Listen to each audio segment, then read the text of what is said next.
Okay, so grit, Excellent. like everywhere these days, right? But what does it actually mean? Right. We're going to dive into that today with Angela Duckworth's book, Grit, The Power of Passion and Perseverance, Okay. and Sheryl Sandberg's option B, Facing Adversity, Building Resilience. Two very different perspectives. Yeah. But they both offer some really, really useful insights, I think. Totally. Yeah. What I find fascinating is how Duckworth kicks things off, right? She doesn't start with some big academic theory. She starts with a personal story Yeah. about her dad, Totally. who wasn't exactly convinced she was a genius. Yeah, and instead of getting defensive, she's like, okay, maybe I'm not a genius, but Yeah. she'll outwork everyone. Right. And you can almost feel that spark, Yeah. right? It's like this story lit the fire for her entire research career. It speaks to the power of intrinsic motivation, I think, that fire from within, that belief in yourself, Totally. which is a huge theme when we talk about grit. Absolutely. And to test this idea out, Duckworth goes to, of all places, Yeah. West Point. Wow. Specifically, she looks at cadets going through beast barracks. Oh, wow. So imagine the most intense boot camp you can, and then multiply it by like 10. Beast Barracks is infamous. Right. It is designed to push people to their absolute limit, Yeah. to see who's really got what it takes. And so Duckworth wondered, could her grit scale predict who would make it through this crucible? Did it? It did. More than talent, more than background, anything else. It was grit that predicted who would thrive in that pressure cooker. Think about that. Those first few weeks at West Point are brutal, physically and mentally. It's not enough to be smart. You need a deep well of mental toughness to draw from. Which makes sense, right? If you're constantly doubting yourself, thinking you're not cut out for this, Right. that kind of pressure will crush you. Totally. And that's where grit comes in. It's that unshakable belief in your ability to overcome even when things get incredibly tough. Okay, so grit's essential for soldiers. Right. What about the rest of us? Right. So Duckworth dives into the lives of all kinds of high achievers, artists, writers, entrepreneurs, Sure. and finds a common thread. It's fascinating because it's not just about working hard. Yeah. It's about working smart. She talks about deliberate practice. Okay. Basically, you need to focus on your weaknesses and constantly seek feedback to improve. So she uses this example of musicians practicing alone. Right. It's not about mindlessly clocking in hours, right? Yeah. It's about those hours being focused, Yeah. intentional. You're not just playing scales, you're zeroing in on that one tricky passage that keeps tripping you up. Exactly. Quality over quantity. Yes. Think about it like this. Imagine you're learning a new language. Okay. You could listen to tapes all day long, Right. but to really improve, you have to actively practice speaking, making mistakes, and getting comfortable with that discomfort. So deliberate practice is about pushing yourself beyond your comfort zone, but in a very focused way. Yes, absolutely. It's not about mindless repetition. Yeah. It's about strategic effort. Precisely. Now, let's switch gears a bit and bring in Sheryl Sandberg's book, Option B. Okay. Her focus is on resilience, especially after experiencing the sudden loss of her husband.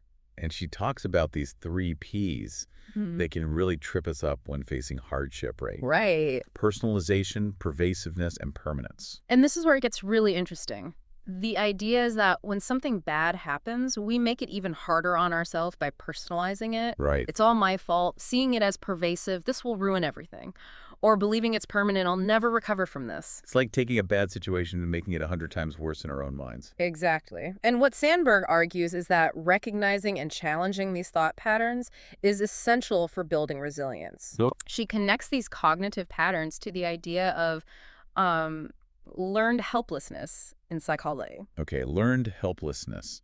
You have to break that down for me. Right. So they did these experiments with dogs. Sure. And bear with me, it's not as cruel as it sounds. Okay. But they found that dogs, after being repeatedly exposed to pain they couldn't control, eventually just gave up. Even when they were later given the option to escape the pain, they just stayed put. They had learned to be helpless. Wow. That's heartbreaking, but also kind of eye-opening. If even dogs can internalize that feeling of helplessness, no wonder we struggle with it too. Exactly. And the thing is, it's not just about bouncing back from setbacks, it's about safeguarding our mental health, right? Sandberg draws a direct link between these 3 Ps and the risk of depression. So if we tend to personalize, catastrophize, and think everything's permanent, we're more likely to spiral into depression. That's what the research suggests. But here's the good news. Both Duckworth and Sandberg are adamant that resilience and grit aren't fixed traits.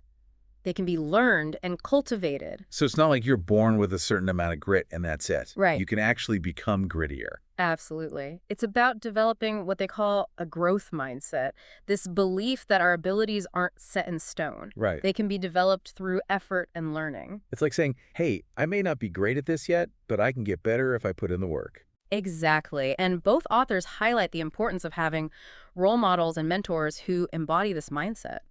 Duckworth tells this great story about a young MIT student, Cody Coleman, who credits a lot of his success to the grit instilled in him by his mentors. Mentors can make such a difference, can't they? They show you what's possible and give you that extra push when you need it. Absolutely. And Sandberg, drawing from her own experiences, really emphasizes the importance of self-compassion. That's an interesting one. You might think, shouldn't I be tough on myself when I mess up? Right? Isn't that how you build grit? It seems counterintuitive, right? Yeah. But Sandberg argues that being kind to ourselves, especially when we're struggling, is what allows us to bounce back stronger.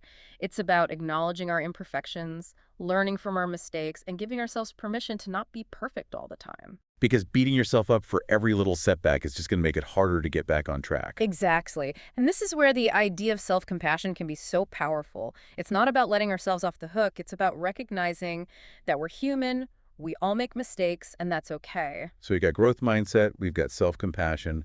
What else contributes to a gritty, resilient outlook? Both authors talk about something that's really powerful, the influence of culture. Sandberg uses this incredible example of the Chilean miners who were trapped underground for over 2 months. Remember that story? Vaguely. It was a while ago now. Right, so these miners were facing unimaginable conditions, darkness, hunger, the constant fear of collapse.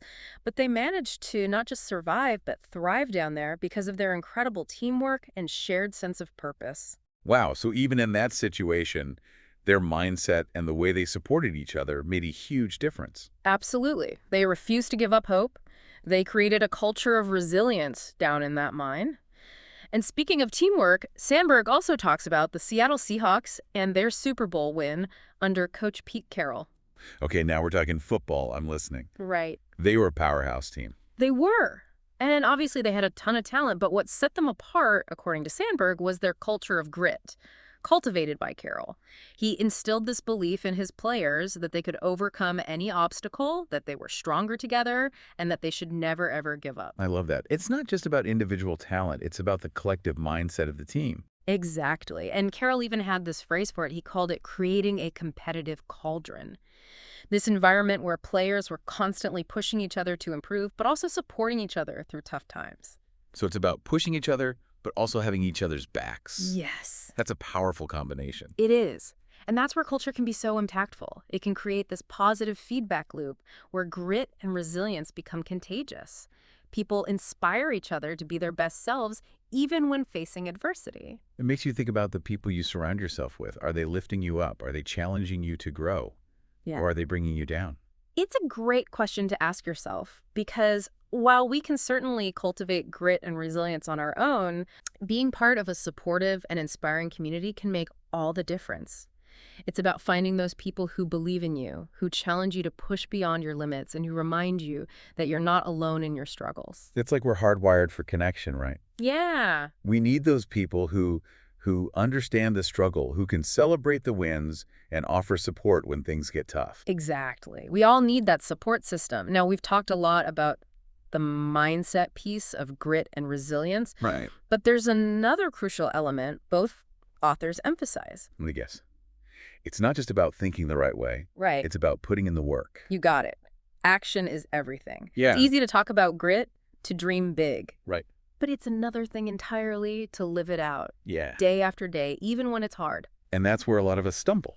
Right. And we have the best intentions, Totally. but then life gets in the way. It's so true. And this is where those daily habits, those seemingly small actions, really matter. Yeah. It's about showing up for that early morning run, even when you'd rather hit snooze. It's about sticking to your writing schedule, even when inspiration is MIA. It's about having those tough conversations you've been putting off. It's about choosing to do the hard things, even when you really, really don't want to. Exactly. And this is where self-discipline comes in. Duckworth talks about the power of rituals and routines. It's not about becoming a robot, right? Well, It's about creating structure and accountability in your life. so if you know you're prone to procrastination, maybe you need to set deadlines for yourself. Find an accountability buddy, or even just like put your phone in another room. Yeah. Whatever it takes to stay on track. Precisely. It's about being honest with yourself about your weaknesses and finding strategies to work around them. If you tend to get overwhelmed, break down big tasks into smaller, more manageable chunks. And it's okay to ask for help, right? Absolutely. You don't have to do this all alone. Absolutely not. In fact, both Duckworth and Sandberg emphasize the importance of seeking support.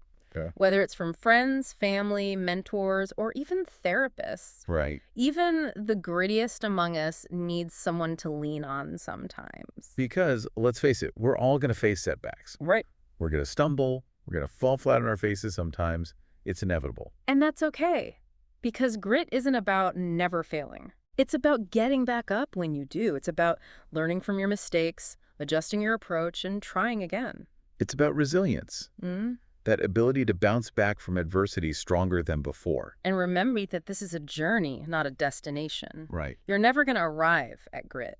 It's something you cultivate and nurture every single day. It's a lifelong practice of showing up, putting in the work, being kind to yourself along the way. Couldn't have said it better myself. And you Yeah. know what? It's a practice that's worth it. Yeah. Because when you develop grit, you not only achieve more, you become more resilient, more adaptable, more capable of facing whatever life throws your way. And that's a powerful place to be. So as we wrap up this deep dive into grit, we have one final thought for you. Okay. If grit is about aligning your everyday actions with your long-term goals, what's one thing you can do differently today to move closer to what you truly value? It might be something small. Starting a new habit, having that conversation you've been putting off, reaching out for support. Yeah. Whatever it is, take that first step. Embrace the challenge. And remember, you got this. You got this.